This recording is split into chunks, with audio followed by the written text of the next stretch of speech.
Welcome back to Media Week. Let's take a look at the ratings for week 17 for free-to-air. The Voice dominating for Channel 9, taking out the top 3 spots, followed by fellow ratings juggernaut My Kitchen Rules. And turning the page, My Kitchen Rules in 6th and 7th position, followed by 60 Minutes, 7 News Sunday, while 9 News Sunday rounds out the top 10. And now to pay TV ratings for week 17. Sport once again completely dominating the top 10 this week. AFL in the top 2 spots, followed by the NRL. And the A-League Grand Final also making it into the top 5 for Fox Sports 1. And turning the page, plenty more AFL and NRL with League Central Saturday, again rounding out the top 10.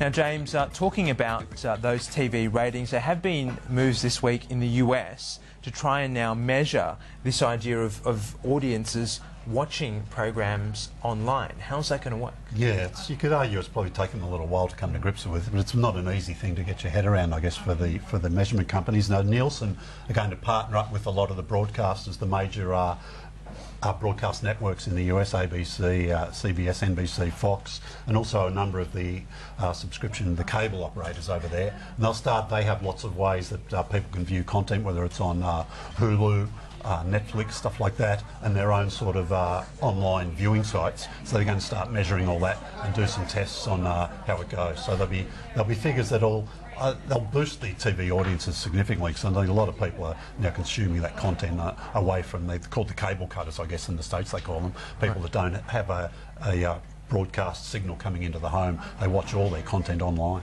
It's small stories like these that really signal that seismic shift that's going on now, and they have taken some time to move on this path. Why has it taken so long? Yeah, sure, it's partly, I guess, a little bit of the reluctance of the broadcasters to want to sort of get away from their existing model. You know, like you could say print. Let's see the trouble print got in with when they gave away all their content free online. You know, why were newspapers publishing everything for free? Broadcasters really didn't make that mistake to the same extent. They kept that existing model.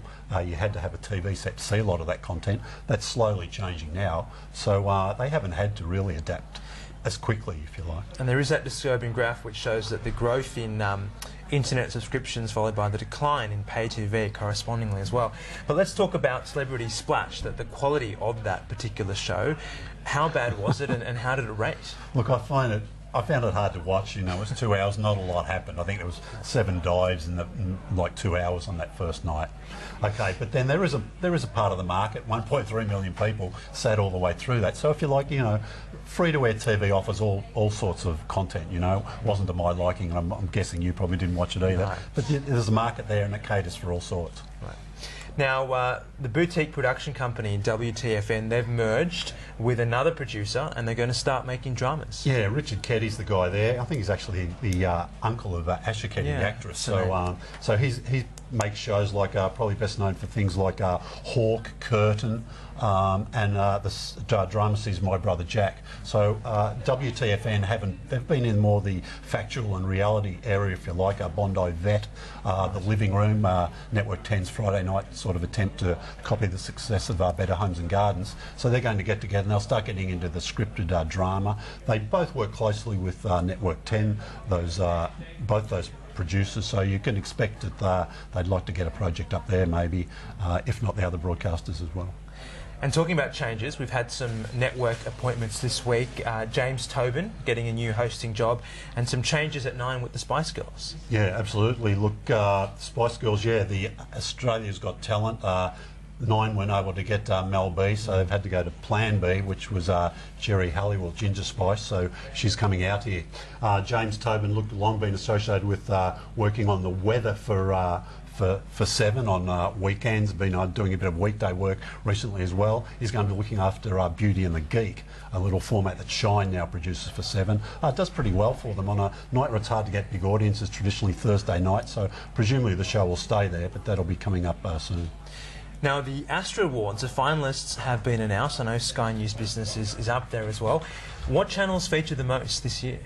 Sort of the usual bunch. The big names, the lifestyle channels are there. A&E, one of the newer channels. FX, also a newer channel, gets a mention. A few programs there. The sports channels, Fox Sports, Fox Footy.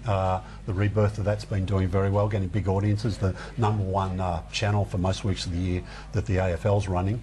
Arena and Showcase, which has come back into the Foxtel, being sort of owned by Foxtel now. So they've all got programs up there. We haven't got a date yet for the awards, so I think it'll be about sometime around about the end of June, July.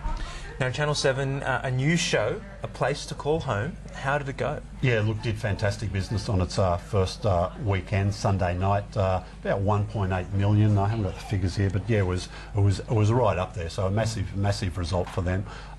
So the trick now will be to build that audience, make them keep coming back, because a lot of networks get a big first night audience, but the audiences can dip away following weeks.